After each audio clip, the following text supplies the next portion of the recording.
Hello everyone, today is September 27th. This is checkout day for Aspen Campground. I've got the coach all ready to go. I'm just about ready to pull out the Jeep. I'll back it into that spot across the way and then pull in front of it, hook it up, and we'll be underway very shortly. So we'll see you in a few minutes. It is a Tuesday after Labor Day, but look how empty the campground is. Not a person in sight. Amazing. Wait to start. There we go. Hasn't been started in 2 weeks. Bang, cranks right up. And we are officially moving.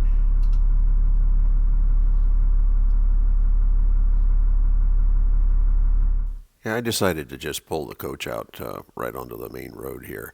There certainly wasn't any worry about obstructing anyone coming by.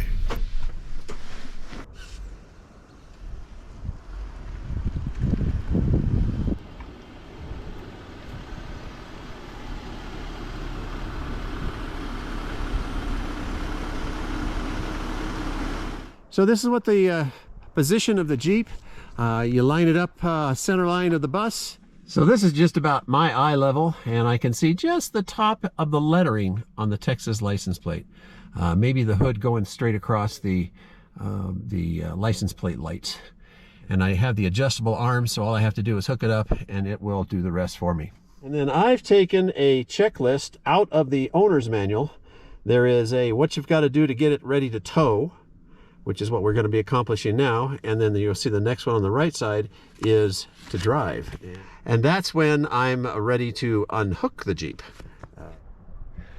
Okay, I got my tool chest out here. Need to take the cover off. I would highly recommend that you get a cover for your hitch. Mine is a...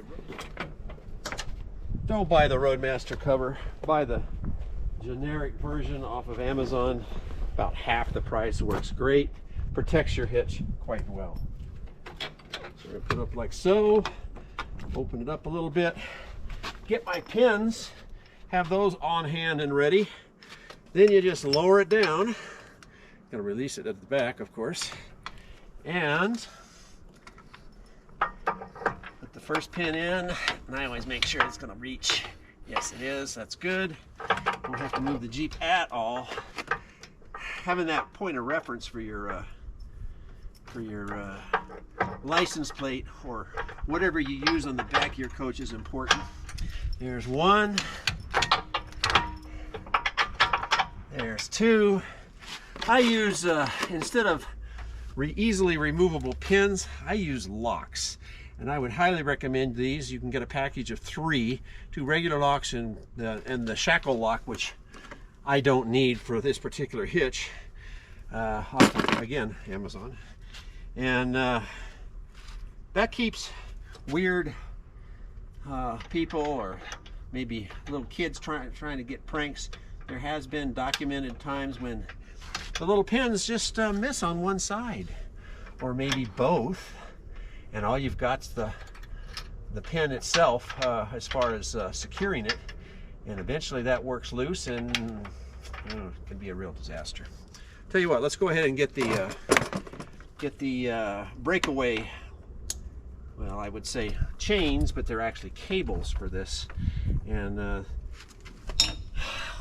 crisscross the cables just like you would do a chain. And this goes right here.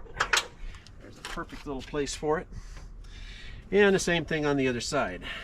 Now, all right, then I do the lighting harness. I connect make the connection there. I have a little bungee cord here wrapped around that I just use it to support the wire or the cable, and then I kind of just drape it across because I'm going to fasten very gently or very loosely each of the cables to the bar, so we don't have a problem with that. This is your air line. These are air There's an air actuator on the brake pedal. We'll do that last. And it connects right here at the bumper. And there's one end with the cover over it. And this line, I'll wrap it one time around loosely. Again, right here there's going to be a Velcro strap that I use to keep everything from flying all over the place when I'm driving it. And there's that connection. That takes care of that. Now I'll take one, just a standard old Velcro strap, and this keeps everything from basically getting loose and flapping all over the place, which you don't want. Not real tight, a little bit loose so they could pull through if they needed to. And then the last thing is, well, almost the last thing, not counting that, is my breakaway actuator. That actuates a air cylinder inside the cabin of the Jeep that is connected to the brake pedal. And I just connect it to something that it's not going to be breaking loose anyway. And then the last thing I do, and it'll be the next to last thing because I'm going to hook this up when I come over to the other side, is I look at everything, make sure it's all where I want it to be. Over here, there should be no loose openings. This should be nice and tight. That should be connected. The breakaway cable's attached firmly. The strap there, and I work my way back to the Jeep. I've got my lighting, electrical connector, umbilical connected, and these are not in the way. And I've got locks on both of the pins. So we are ready to go. I'm going to come around the other side, connect that other piece, and then we'll go inside. This little guy here connects to the brake pedal, like so. I'll just snap it on the brake pedal, attach the actuator, plug this into the air connection that's up under the dash, and we'll do it right here. What we're looking at here is under the seat. That's the pin. Okay, and then up under the dash is the airline, and then you've got the little spring-loaded pedal grabber there, for lack of a better word, and there's a little pin that locks it in place. So that's how we connect it. Takes me about 2 minutes to do normally.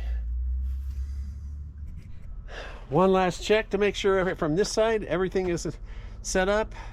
Everything is connected. All the lines are where they should be. They're not crisscrossed or where they would pull when you make a sharp turn. And obviously the pin here is solid, and the pin back there for the tongue is solid. And then the last thing I do is I check the lighting.